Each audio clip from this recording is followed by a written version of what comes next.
Good evening, 3B. It's time for tonight's story, A Dog's Porpoise. In the story last night, we learned that Banger had been separated from his family in the harbor as they were trying to flee the storm coming in. And we also met a new character named Natalie Prater and her father, who was a fisherman. They were out on their boat doing some fishing and taking some pictures, and Dad realized that Natalie had let the stray dog Lars get on to the ship and in the fish cooler, and he was worried that she had made a poor choice because they weren't sure whether Lars could swim or not. He was talking to her about not knowing whether or not they could actually keep the dog, and as he was thinking it over, he said, "Natalie, even if we wanted to keep Lars around, it'd be harder now than ever. Maybe if you're..." And he stopped, but Natalie knew what would have come next. "If your mother was still here." Natalie's mother would have gladly helped take care of any dogs, but she didn't live with Natalie and her father anymore. She was the Maria P. that the boat was named after, but she dropped the P last year when she and Mr. Prater divorced, saying she needed some time to be on her own. Mr. Prater handled it as best as he could, but Natalie knew that sometimes he got overwhelmed, especially in the past few months when Natalie's mother moved in with Bob Dugnut, also known as Diver Bob, the corny guy who lived right by the ocean and took tourist families out on his boat to crack jokes and show them starfish and lobsters. These days it was looking more and more like the former Maria P. might become Maria D., as in Dugnut. Normally, thinking about this would have made Natalie feel overwhelmed, but in this moment it also presented her with an opening. "A promise is a promise," Natalie said, sticking out her chin. "You told me that, and you promised me we'd go out on the water today, and I promised Nancy Jane I'd take pictures of the storm for her paintings. And the weatherman promised us we had until 6 before that storm hit the harbor." The guilt-seeking missile worked like a charm. Natalie could see her father's expression soften, but the concern in his gaze didn't go away. "Okay," he said, "I'll let the nets out a bit more, and you can take a few pictures. But it really is getting choppy out here, so we can't stay too long.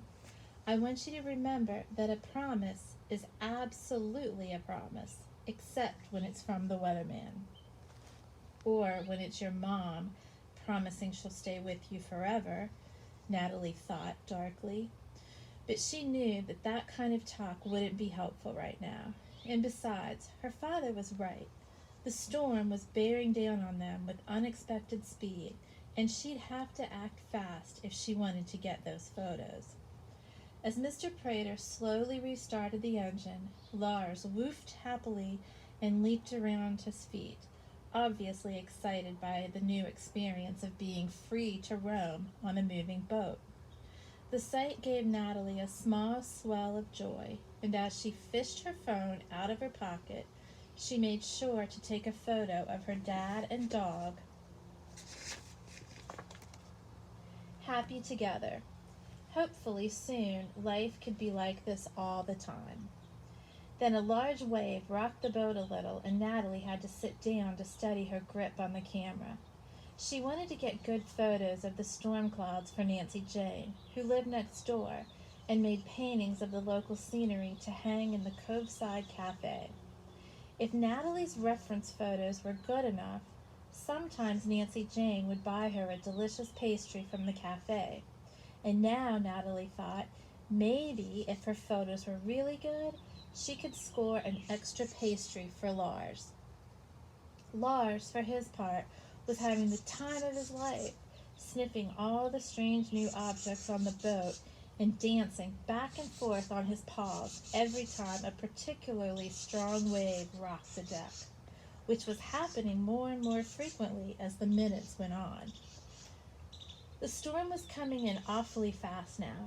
Natalie had been so focused on trying to capture the boiling, roiling clouds as perfectly as possible that she hadn't actually realized just how close these clouds were getting until a drop of rain plopped onto the screen of her waterproof phone case. She blinked and used the sleeve of her sweatshirt to wipe the water away. And as she did so, she noticed what she'd been too caught up to notice before. The clouds were filling up the entire frame now. They were here. "All right," Mr. Prater called from the wheelhouse, clearly noticing the same thing. "That should be a good haul. No need to push it any further." He cut the engine. "Let's get these nets in fast." Natalie nodded, pocketing her phone and bracing herself on the port side of the deck. She had plenty of experience by now at helping her father haul nets in and dump them out, but today felt different. For one, the hauls her father was pulling up were as heavy as she'd ever seen them, and with the boat rocking more and more, it was no easy feat helping him dump the massive quantities of flopping fish into the portside cooler. But there was one other thing that neither of the Praters were used to: Lars, barking inquisitively as net after net of fish poured past. Apparently, recognizing the smell of his new favorite breakfast food, Lars even went so far as to hop up on the edge of the cooler and poke his head inside. Natalie hurried to pull Lars away, but that just convinced him that she wanted to play, which normally would have been delightful if things weren't getting dicey on deck. "Natalie," her father yelled over the wind and the waves, "make sure Lars stays away from the side of the boat." Even Natalie had to admit that was a good idea, and as they finished up on the port side of the boat, she tried to keep Lars from following them all the way starboard. But when Lars saw them move toward the starboard cooler, he recognized the same cooler that he'd stowed away in just an hour ago and happily leaped to dive in.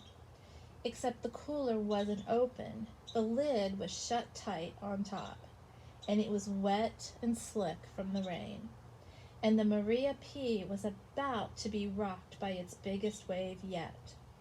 As Natalie watched helplessly, Lars slipped across the long top of the cooler, yelping in fright as the whole boat tipped wildly to the side. "Lars!" Natalie cried out, but Lars had already plunged overboard into the dark and stormy waters below.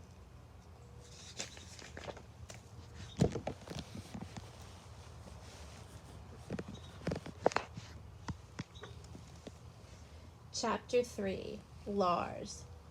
Well, this was certainly an adventure, and Lars knew a thing or two about adventures.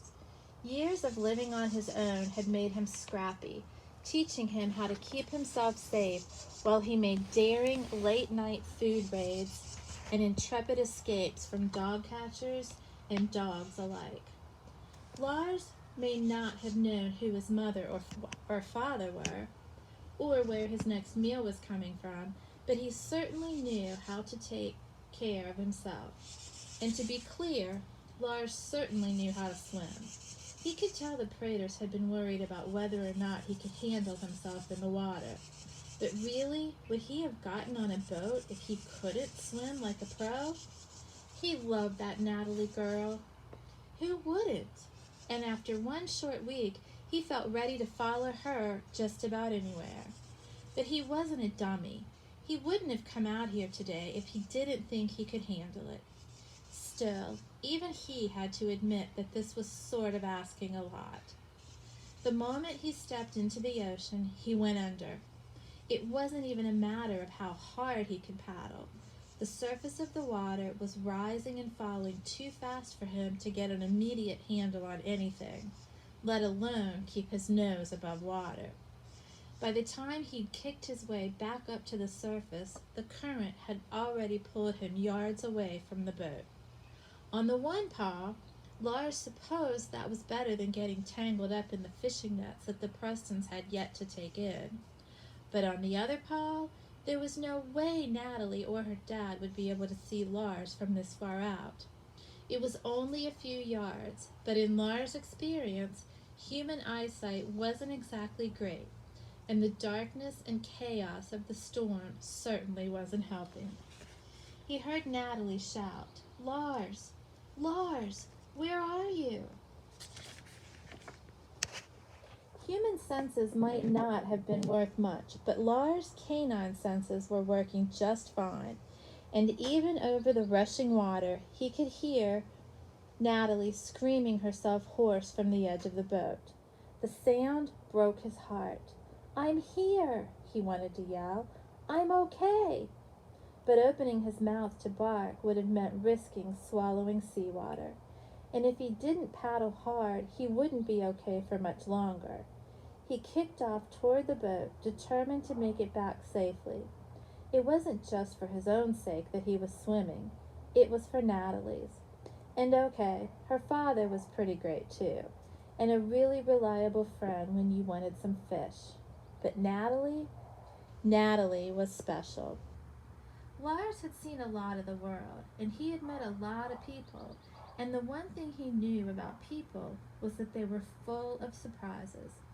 Sometimes they were bad surprises, like when shopkeepers yelled at him, or when kids tried to pull on his whiskers. But way more often than not, they were good surprises. A gift of food here, a belly rub there. It all added up to make Lars believe that everyone had the ability to surprise you for the better, and he had decided long ago to treat them as such. Every human he met, he fell in love with, and stayed there unless they demonstrated that he should do otherwise. But no human had ever surprised him quite as delightfully as Natalie Prater.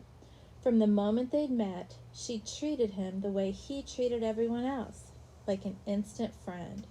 She'd taken him home, fed him, let him sleep where it was warm, and then, and this was the really amazing bit, she'd fed him again. And even after Mr. Prater had said they couldn't keep him, she'd spent all week finding him and giving him food she'd snuck out of school. The best part about the food Natalie brought, other than the fact that it was food, was the way it always smelled slightly like her.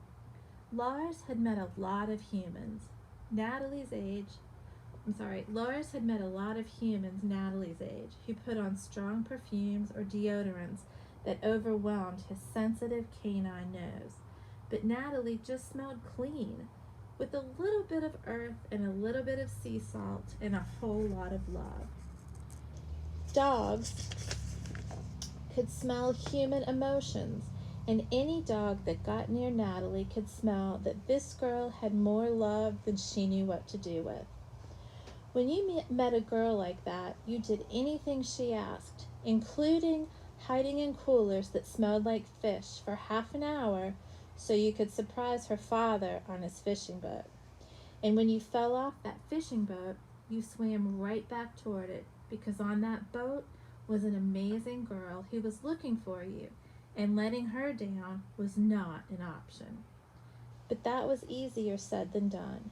Even now, just as Lars thought he was making progress, he felt another wave pull him backward. It wasn't fair.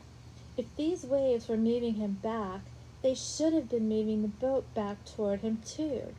But the ocean didn't care about what was fair, and in any case, a scrawny mutt was a lot easier to toss around than a sturdy fishing boat.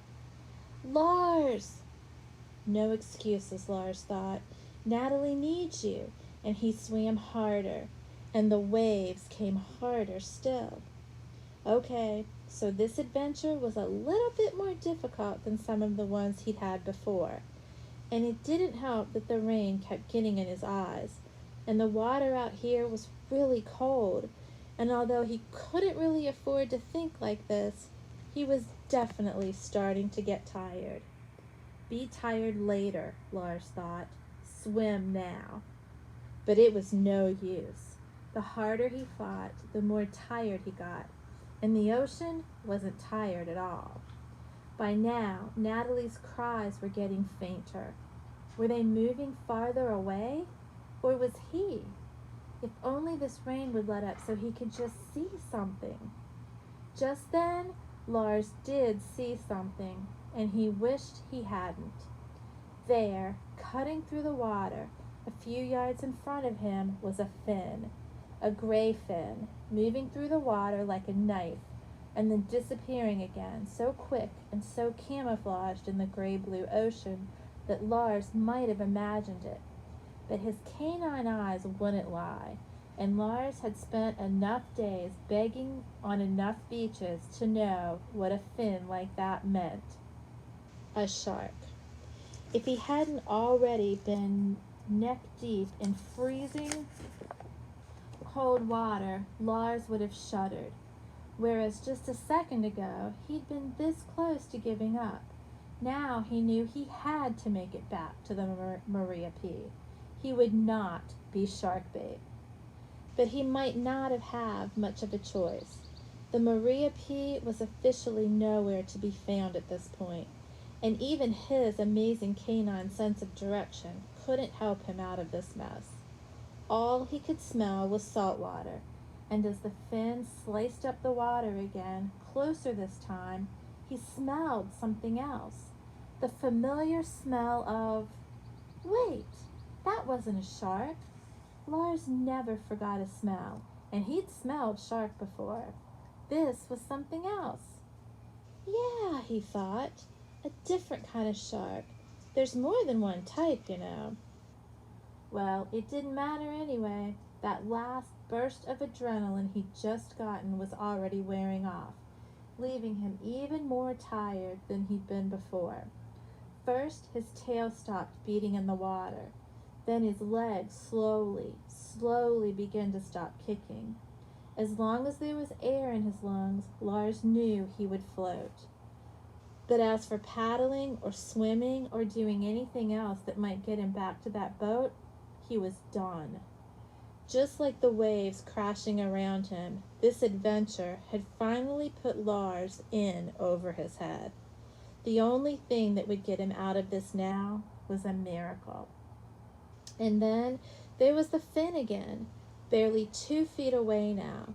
It was so close this time that Lars could hear the sound it made when it emerged from the water, a sound he'd never heard a shark make before.